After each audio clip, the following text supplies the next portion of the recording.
Hello guys তোমরা কেমন আছো? নিশ্চয়ই ভালো আছো, আমিও ভালো আছি। আর ভিডিওটা প্রথম থেকে শেষ পর্যন্ত দেখার জন্য তোমাদেরকে অনুরোধ রইল। ভিডিওটা অবশ্যই দেখো, খুব ভালো লাগবে।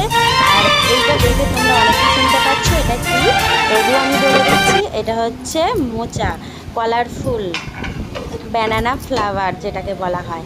তো মোচাগুলোকে আমি ভালোভাবে ছাড়িয়ে আর ধুয়ে নিয়েছি। আমি কুচি কুচি করিনি, গ্রামে এগুলো মানে করে, আমাদের বাড়িতেও এরকম কুচিয়ে নেয়, কিন্তু আমি আজকে কোচাচ্ছি না, খুব মানে ছোট ছোট তো, তাই ওই হিসাবে আমি ওটাকে নুন, হলুদ আর মানে দিয়ে মিক্স করে গরম জলে সেদ্ধ করতে দিয়েছি।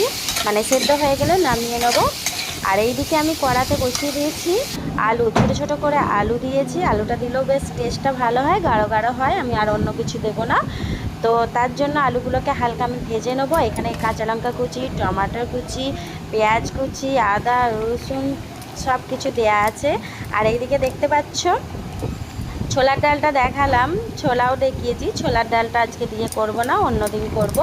তো গোটা ছোলা দিয়েই আজকে করব, আর নারকেল দিয়ে করব।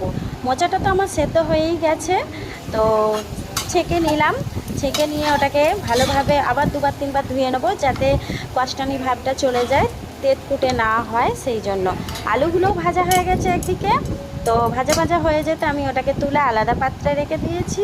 এবার কড়াতে আমি তেল দেবো, তেল দিয়ে ওর মধ্যে জিরে ফোড়ন দেবো, তেজপাতা দেবো, শুকনো লঙ্কা দেবো, আর গোটা গরম মশলাও দেবো দু একটা করে।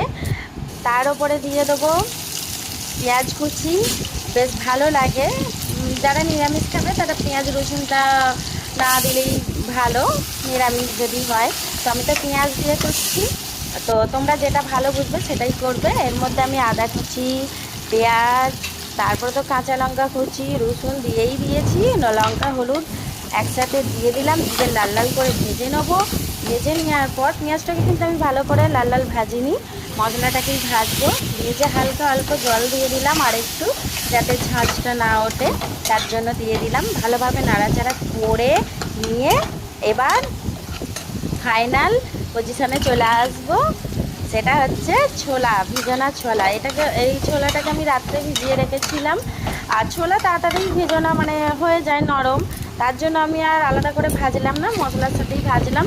আর এই দিকে আমি মোচাটাকেও দিয়ে দিয়েছি, তার উপরে দিয়ে দিচ্ছি নারকেল, তেল দিয়ে ভাজা, হালকা করে একটু ভেজে নিলাম, টেস্টটা আরও ভালো হবে, কাঁচা দিলাম না। তো দিয়ে ভালোভাবে নাড়াচাড়া করে এর মধ্যে চিনি দেবো, গরম মশলা দেবো, আর সামান্য একটু ঘি দিয়ে নামিয়ে